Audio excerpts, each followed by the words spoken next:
Hi, today I'm going to show you how to check the ink levels of the cartridges in your Epson Stylus SX415. Now to get started, we need to press the setup button here, just above start.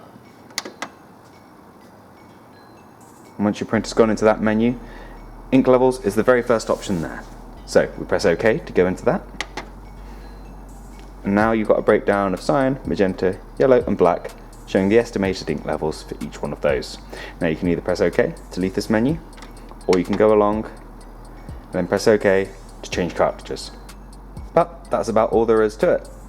If there's anything else you want to know about this machine, we've got a few other videos on our channel, and I hope you found this useful. Thank you for watching, and I'll see you next time.